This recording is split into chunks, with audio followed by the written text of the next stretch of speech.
Hello बच्चों, let's see. तो question है less contributing structure of nitroethane is. और हमारे पास यहाँ पे चार ऑप्शन है। जैसे कि हम देख सकते हैं कि हमें यहाँ पे बताना है कि जो ये चार रेजोनेटिंग स्ट्रक्चर है इसमें लेस कंट्रीब्यूटिंग कौन सा होगा। तो जैसे कि हमें पता है कि जब हम stability okay stability of resonant structure को चेक करते हैं तो सबसे पहले हमें चेक करना होता है चार्ज। ओके मीन जो हमारा स्ट्रक्चर है वो अगर न्यूट्रल है तो ज़्यादा स्टेबल होगा और अगर चार्ज है तो लेस स्टेबल होगा। ओके नाउ अगर हमने चार्ज को चेक कर लिया है तो तब हम चेक करते हैं नंबर ऑफ पाई बॉन्ड्स को।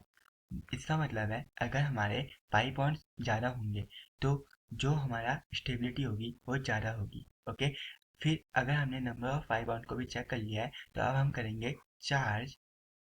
Okay charge location. अब चार्ज लोकेशन का मतलब होता है कि जो हमारा नेगेटिव चार्ज है वो मोर इलेक्ट्रोनेगेटिव एलिमेंट में होना चाहिए। ओके एंड जो हमारा पॉजिटिव चार्ज है वो हमारा लेस इलेक्ट्रोनेगेटिव एलिमेंट पे होना चाहिए। और अगर हमने चार्ज लोकेशन को भी चेक कर लिया है तो हमें लास्ट पॉइंट जो याद रखना है वो होता है हमारे पास charge. Okay charge separation means अगर हमारे दो चार्जेस बहुत ही ज़्यादा डिस्टेंस पे होंगे तो उसकी जो यूनिटिक स्ट्रक्चर की स्टेबिलिटी होगी वो सबसे लीस्ट होगी।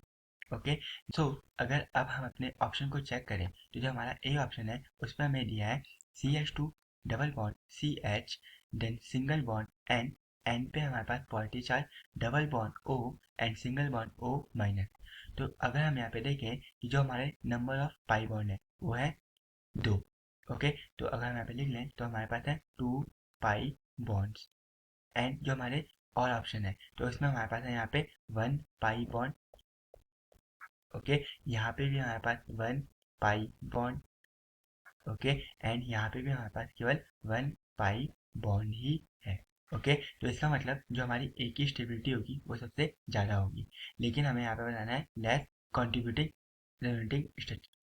अब हम अपना बी ऑप्शन चेक करें तो यहाँ पे हमारे पास है CH2 पे हमारे पास पॉजिटिव चार्ज। तो लेस इलेक्ट्रोनेगेटिव एलिमेंट पे जो कि कार्बन है हमारा पॉजिटिव चार्ज है। फिर हमारे पास CH एंड CH पे हमारे पास नेगेटिव चार्ज एंड देन हमारे पास है नाइट्रोजन। नाइट्रोजन पे हमारे पास positive charge double bond O and फिर O नेगेटिव। तो यहाँ पे हमारा जो पॉजिटिव चार्ज है वो लेस इलेक्ट्रोनेगेटिव एलिमेंट पे है और जो हमारे पास नेगेटिव चार्ज है वो मोर इलेक्ट्रोनेगेटिव एलिमेंट पे एंड यहाँ पे हमारे पास एक कार्बन पे नेगेटिव चार्ज है।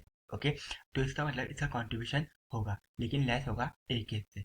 नाउ अगर हम अपना सी ऑप्शन देखें तो हमें यहाँ पे दिया है CH2 negative then CH and CH पे हमारे पास पॉजिटिव चार्ज देन एन पे हमारे पास plus double bond O and O minus.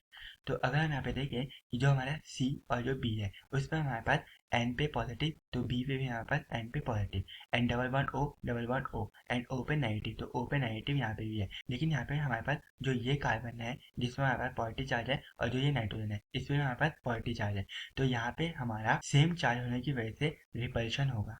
Okay due to same charge हमारे यहाँ पे रिपल्शन है। तो रिपल्शन की वजह से जो इसका कंट्रीब्यूशन होगा वो लीस्ट होगा। ओके तो इसीलिए जो हमारा करेक्ट ऑप्शन होगा वो होगा ऑप्शन सी। अब अगर हम अपना डी ऑप्शन देखें तो यहाँ पे हमें दिया है CH2 positive then CH then double bond and यहाँ पे है एन पे positive charge then single bond O negative and O negative. तो अगर हम यहाँ पे देखें कि जो हमारा नेगेटिव चार्ज है ओके तो वो हमारे पास मोर इलेक्ट्रोनेगेटिव एलिमेंट पे है जो कि ऑक्सीजन है और जो हमारा पॉजिटिव चार्ज है वो लेस इलेक्ट्रोनेगेटिव एलिमेंट पे दैट इज कार्बन पे, इसलिए ये भी हमारा एक कॉन्ट्रीब्यूटिंग स्ट्रक्चर होगा।